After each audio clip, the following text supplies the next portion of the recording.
considéré comme l'avenir de demain. Et place à l'invité de ce 20h, cher Tidiane Dièye, bonsoir. Bonsoir. Voilà, vous êtes le ministre de l'Hydraulique et de l'Assainissement.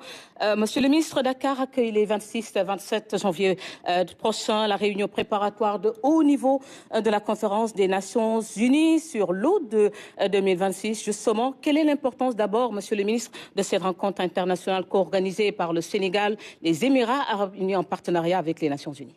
Merci beaucoup. Il s'agit d'une très grande et d'une très importante réunion pour le Sénégal, mais pour le système des Nations Unies de manière générale, puisque le Sénégal a été choisi avec les Émirats arabes unis pour co-organiser cette réunion et prendre ainsi la suite du Tadjikistan et des Pays-Bas qui ont été les derniers à l'avoir organisée. Et dans le processus préparatoire, la réunion devant se tenir du 2 au 4 décembre 2026 à Abu Dhabi, c'est le Sénégal et les Émirats qui ensemble ont décidé de tenir la conférence à Abu Dhabi, mais aussi de décider de faire une rencontre préparatoire de haut niveau ici à Dakar, dont l'objectif est justement de poser un jalon important dans la structuration et la préparation de cette conférence. D'abord en nous assurant de la pleine participation de l'ensemble des parties prenantes, puisque du point de vue même du fonctionnement et de la gouvernance de l'ensemble des politiques du Sénégal au niveau national, régional comme international, nous avons toujours à cœur de faire en sorte que tous les acteurs participent au processus que nous organisons.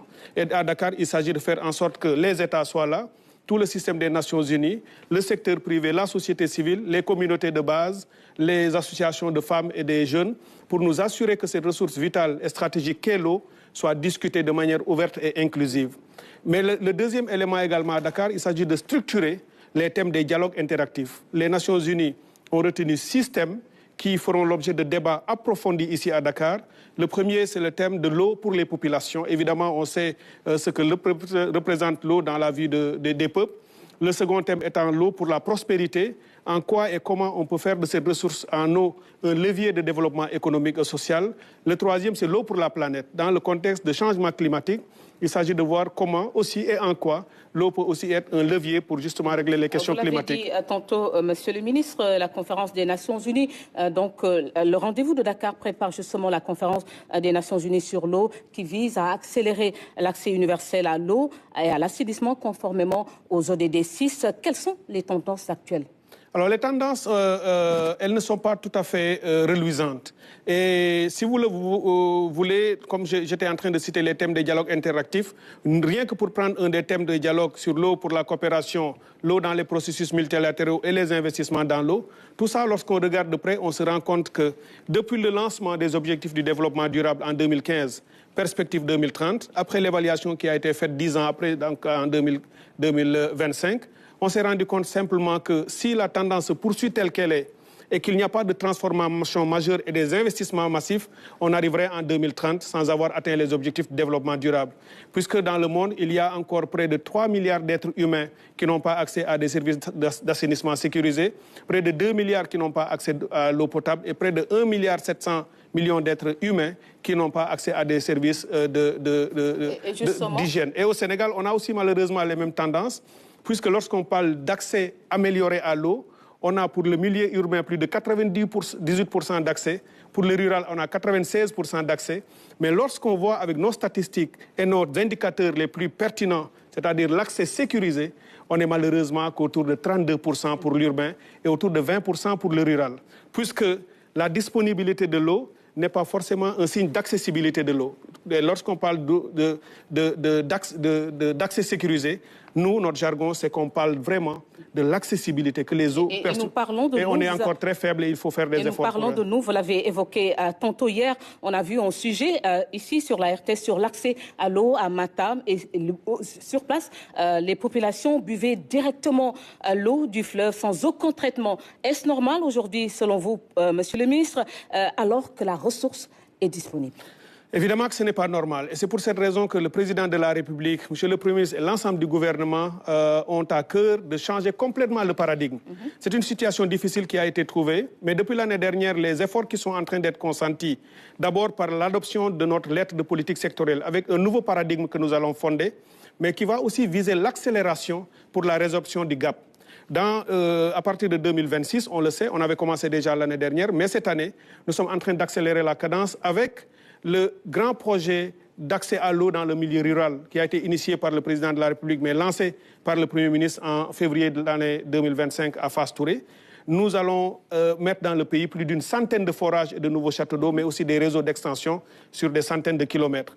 Mais en plus de cela, le président de la République, avec les arbitrages budgétaires qui ont été faits cette année, ils ont décidé avec le Premier ministre d'allouer au ministère de l'Hydraulique et de l'Assainissement une nouvelle enveloppe supplémentaire de 11 milliards pour aller vers les urgences, pour équiper les forages, régler là où il y avait des pannes, etc. Et les deux projets ensemble vont concourir à résorber considérablement le gap. Et ça, le faire à côté des grands chantiers avec le grand transfert d'eau dans le cadre des autoroutes de l'eau, tous les autres transferts que nous allons faire dans les 3 à 4 ans à venir, notre ambition, c'est de répondre à l'appel de 2030, lorsque le monde entier se réunira pour dire quels sont les pays qui ont atteint les objectifs de développement durable, le Sénégal soit parmi les premiers. Et d'ailleurs, là-dessus, je voudrais aussi vous informer, et c'est pour vous montrer toujours la centralité de la ressource, le président de la République a décidé de mettre en place ce qu'on appelait le pacte présidentiel pour l'eau. Il s'agit d'avoir, au-delà de la volonté politique, de concourir à avoir maintenant de la théorie vers la pratique et l'action, de faire en sorte que les investissements soient massifs dans le secteur, mais qui visent aussi des réalisations et des objectifs concrets avec des indicateurs mesurables. C'est pourquoi dans les semaines et mois à venir, vous allez voir notre ministère déployé partout dans le pays pour faire en sorte que l'accès sécurisé à l'eau devienne vraiment une réalité. Et ce pacte présidentiel est déjà en train d'être mis en œuvre. Ce sera un pacte politique et éthique du chef de l'État vis-à-vis du peuple sénégalais. Vous parlez de grands transferts d'eau, de quoi s'agit exactement ce projet et quel sera son impact sur la vie des populations? Alors vous avez déjà vu que dans la vision politique du président de la République, telle que même elle a été déclinée et présentée par M. le Premier ministre lorsqu'il a été à l'Assemblée nationale, on a parlé d'abord des autoroutes de l'eau, mais la première phase de ces autoroutes de l'eau qui vont consister en des investissements massifs sur quelques années, pour mettre de l'eau partout dans le pays, pour l'eau potable, mais également l'eau agricole, pour soutenir la transformation de l'agriculture pour le développement, la souveraineté alimentaire. Il s'agit de faire venir, de transférer de l'eau en grande quantité du lac de Guiers vers le périmètre Dakar-Thiès-Mbour, le triangle, avec plus de 1 800 000 mètres cubes. C'est inédit dans l'histoire du Sénégal. C'est un peu la revitalisation de ce fameux projet du canal du Cayor, qui était une ambition mais qui n'avait pas pu être réalisé. Aujourd'hui, on est en train de lancer, et dans le courant de 2026, ce projet va être lancé. Et c'est le même projet qui va amener de l'eau à Touba, qui en a besoin et qui pourra régler durablement les... Nous avons aussi le transfert de Malem Hodar, qui va apporter de l'eau potable dans les grands centres urbains de Kaffrine, Kaolack, Fatick, Gossas, jusqu'à une sorte d'embranchement avec Mbacké et dans les environs. Mais ce sont aussi de grands transferts après la réalisation du barrage de Sambangalou pour transférer du fleuve vers Kédougou dans le bassin arachidier, surtout pour aménager plus de 40 000 hectares, sans compter ce qu'on a appelé le Préferlo, qui va drainer aussi de l'eau et le transférer du fleuve vers la zone du Ferlo. Et notre ambition, c'est que dans les toutes prochaines années, que partout dans le pays, pour l'agriculture comme pour l'eau potable, que les Sénégalais puissent voir qu'il y a cette transformation systémique dont on a parlé dans l'agenda national de transformation, que dans le domaine de l'eau, ça soit vraiment une réalité du quotidien et qu'on passe d'un accès sécurisé de 32% environ et 20% dans le rural à l'atteinte des objectifs du développement durable en 2030. Monsieur le ministre, puisque vous êtes là, on en parle, les villes sénégalaises souffrent d'assainissement et ça ne date pas d'aujourd'hui. On a vu les récentes inondations et malgré les moyens déployés par l'État, la question demeure. Alors, quelle solution miracle pour régler, monsieur le ministre, définitivement à cette question? Eh bien, il ne s'agit pas de solutions miracles, il s'agit de solutions bien pensées, il s'agit à la fois de solutions techniques. La question demeure malgré les moyens déployés par l'État. Tout à fait. Et ce sont les mêmes contraintes, problèmes que vous allez voir un peu partout dans le monde. Dans le contexte de changement climatique, d'ailleurs, malgré le déploiement de beaucoup de projets et d'initiatives majeures au plan technique, partout nous l'expliquons. La question de la gestion des eaux pluviales, des inondations et autres, peut se résoudre progressivement en quelques années. Ce n'est pas quelque chose qu'on peut résoudre sur une année ou deux. Et nous avons déjà déployé partout dans le pays des programmes et des projets d'envergure, dont la plupart sont d'ailleurs basés sur la nature. Ça, c'est déjà l'innovation. C'est de ne plus seulement être dans des logiques techniques avec tout ce que ça consomme en énergie, mais d'utiliser les pentes naturelles pour avoir des drainages naturels des eaux. Aux Sénégalais qui attendent toujours d'avoir une solution. Évidemment, nos projets ont commencé. On a lancé un très grand projet à Tivaouane qui est déjà en cours de réalisation. À Touba, il y a un énorme projet de plus de 11 milliards, 15 même, puisque c'est 11 milliards, on y a rajouté 14, qui est en train d'être déployé. Et ce n'est qu'une première phase. Lorsqu'elle sera terminée, nous allons continuer pour que dans 2-3 ans, qu'on puisse régler définitivement les questions de drainage des eaux pluviales à Touba. C'est aussi la même chose dans les grands centres urbains du pays, avec le déploiement d'un ensemble de projets.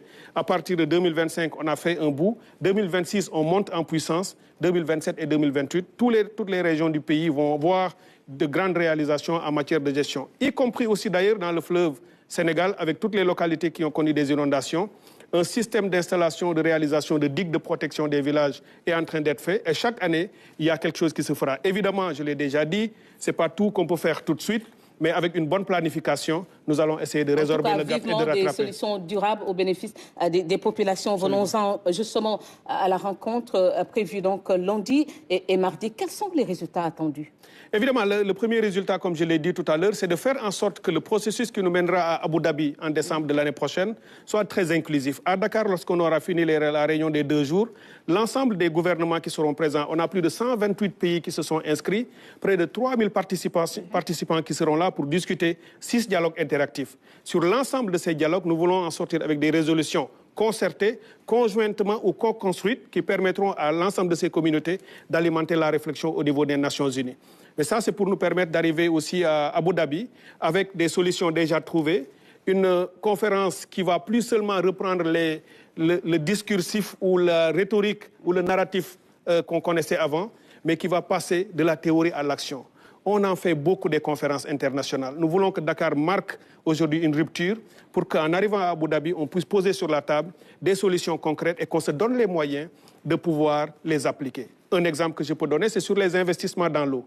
L'eau n'est pas une marchandise comme une autre. On ne peut pas la vendre juste pour faire de l'argent. Nous voulons avoir des investissements dans l'eau qui soient des investissements adaptés à cette nature. Un pays qui veut donner de l'eau à sa population, lorsqu'il s'adresse à ses partenaires internationaux, ne s'attend pas à avoir des prêts liés dans un délai très court avec des taux d'intérêt énormes.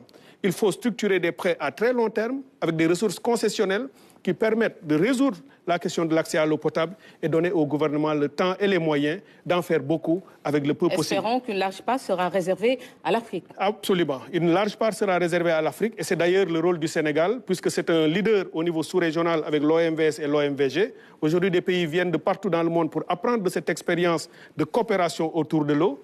Le Sénégal, vous le savez aussi, assume la présidence du Conseil des ministres africains de l'eau. Je le fais depuis l'année dernière. Et c'est au Sénégal, en octobre dernier, que l'ensemble des ministres en charge de l'eau du continent africain sont venus pour qu'au terme d'un processus qui était sans doute très complexe au plan diplomatique, mais nous avons pu manœuvrer, négocier avec tous les pays qui n'avaient pas toujours les mêmes positions pour les amener à l'adoption de la nouvelle vision et politique africaine de l'eau jusqu'en 2063. Donc ce que l'histoire retient, c'est que c'est à Dakar, au Sénégal, que l'Afrique a pu adopter sa nouvelle vision africaine de l'eau. Et c'est cela aussi que nous portons comme plaidoyer à l'international. Monsieur le Président de la République était il y a une semaine à Abu Dhabi, où il a pris la parole à 2 rencontres de très haut niveau. Un premier panel où il a montré non seulement ce qui se fait dans le pays, au Sénégal, comme levier et expérience à partager dans le monde. Et il a été ensuite dans un dialogue avec des parties prenantes, secteur privé, société civile, chercheurs des institutions universitaires et autres, pour aussi leur livrer un message de solidarité, de paix, mais également sur l'expérience du Sénégal pour faire de l'eau un moteur de l'hydrodiplomatie. Parce qu'il y a encore des pays qui sont en conflit autour de l'eau. Le Sénégal a dit que ce n'est pas normal. Il faut faire de l'eau une ressource partagée, un levier pour la coprospérité entre tous les peuples. Plein succès à vos travaux. Je rappelle que vous êtes le ministre de l'Hydraulique et de l'Assainissement. Merci beaucoup, cher Tidiane Dièye. Merci pour l'invitation. Première en Afrique.